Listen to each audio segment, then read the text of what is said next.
ये कहानी है 1938 की। कैरली नाम के एक आदमी की, हंगेरियन आर्मी में, और वो उस कंट्री का बेस्ट पिस्टल शूटर था।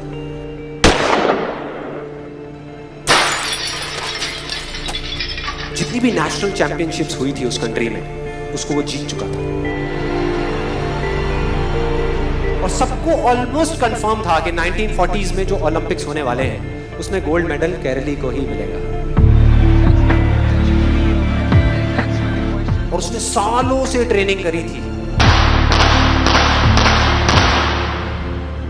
उसका एक ही सपना था, एक ही फोकस था कि मुझे अपने इस हाथ को दुनिया का बेस्ट शूटिंग हैंड बनाना है, बेस्ट बनाना है, बेस्ट बनाना है। और वो कामयाब हो गया, उसने बना लिया बेस्ट शूटिंग हैंड। सिर्फ 2 साल का फर्क था। 1938 में एक आर्मी का ट्रेनिंग कैंप चल रहा था। क्योंकि वो आर्मी में था तो एक एक्सीडेंट हो गया। उसके उसी हाथ में जिससे उसने गोल्ड मेडल जीतना था, उसमें एक हैंड ग्रेनेड फट गया और वो हाथ चला गया। जो उसका सपना था, जो फोकस था, सब खत्म।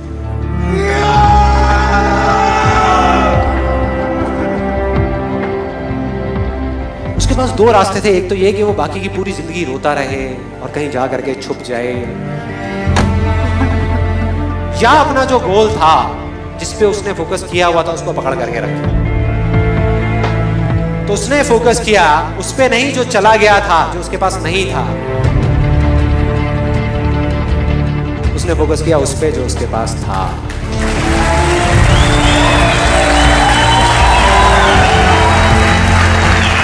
जो उसके पास था। और क्या था उसके पास में? एक लेफ्ट हैंड, एक ऐसा हाथ जिससे वो लिख तक नहीं सकता था। 1 महीने तक उसका हॉस्पिटल में इलाज चला इस हाथ के लिए, और सही 1 महीने बाद अपनी ट्रेनिंग शुरू कर दी इस हाथ की।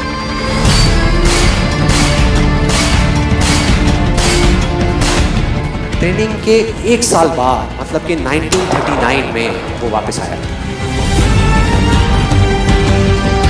नेशनल चैंपियनशिप्स हो रही थी वहीं पे हंगरी में, और बाकी भी बहुत सारे पिस्टल शूटर्स थे वहां पे। उन्होंने जा करके उसको कांग्रेचुलेट किया। कहा कि यार देखो, ये होता है जज्बा, ये होती है स्पोर्ट्समैन स्पिरिट, कि इतना सब कुछ होने के बाद भी तुम यहां पर आए हो हमको देखने के लिए और हमारा हौसला बढ़ाने के लिए। किसी को नहीं पता था कि वो 1 साल से अपनी ट्रेनिंग कर रहा था लेफ्ट हैंड की। और उसने जवाब दिया, मैं यहां पर तुम्हारा हौसला बढ़ाने नहीं आया, तुम्हारे साथ कॉम्पीट करने आया हूं, तुमसे लड़ने आया हूं, तैयार हो जाओ। और कंपटीशन हुआ।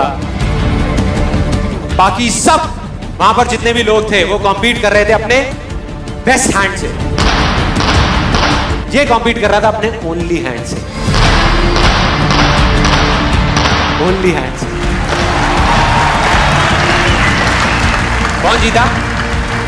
The man with the only hand, केरली जीत गया। लेकिन वो यहां नहीं रुका। उसका गोल क्लियर था कि मुझे इस हाथ को इस कंट्री का नहीं, इस पूरी दुनिया का बेस्ट शूटिंग हैंड बनाना है। उसने अपना सारा फोकस उठा करके डाला 1940 पे, जब ओलंपिक्स होने वाले थे। लेकिन 1940s के ओलंपिक्स कैंसिल हो गए वर्ल्ड वॉर की वजह से।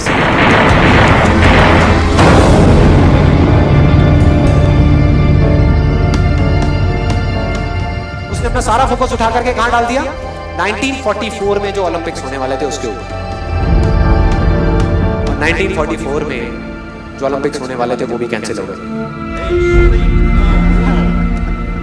वर्ल्ड वॉर की वजह से। फिर से कैंसिल।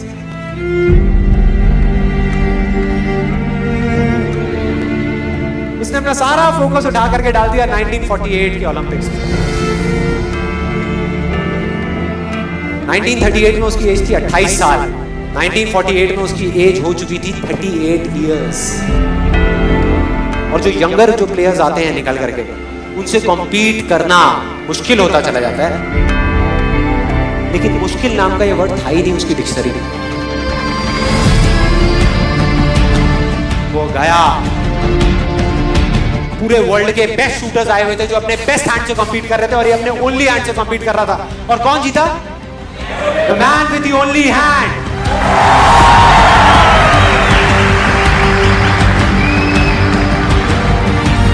लेकिन वो तब भी नहीं रुका। 1952 ओलंपिक्स, दोबारा कॉम्पीट किया उसने, और इस बार गोल्ड मेडल कौन जीता? गैरल ली। 4 साल बाद दोबारा से, और पूरी की पूरी हिस्ट्री को बदल करके रख दिया ओलंपिक्स। इस पर्टिकुलर कंपटीशन में उससे पहले किसी भी एथलीट ने लगातार 2 गोल्ड मेडल्स नहीं जीते।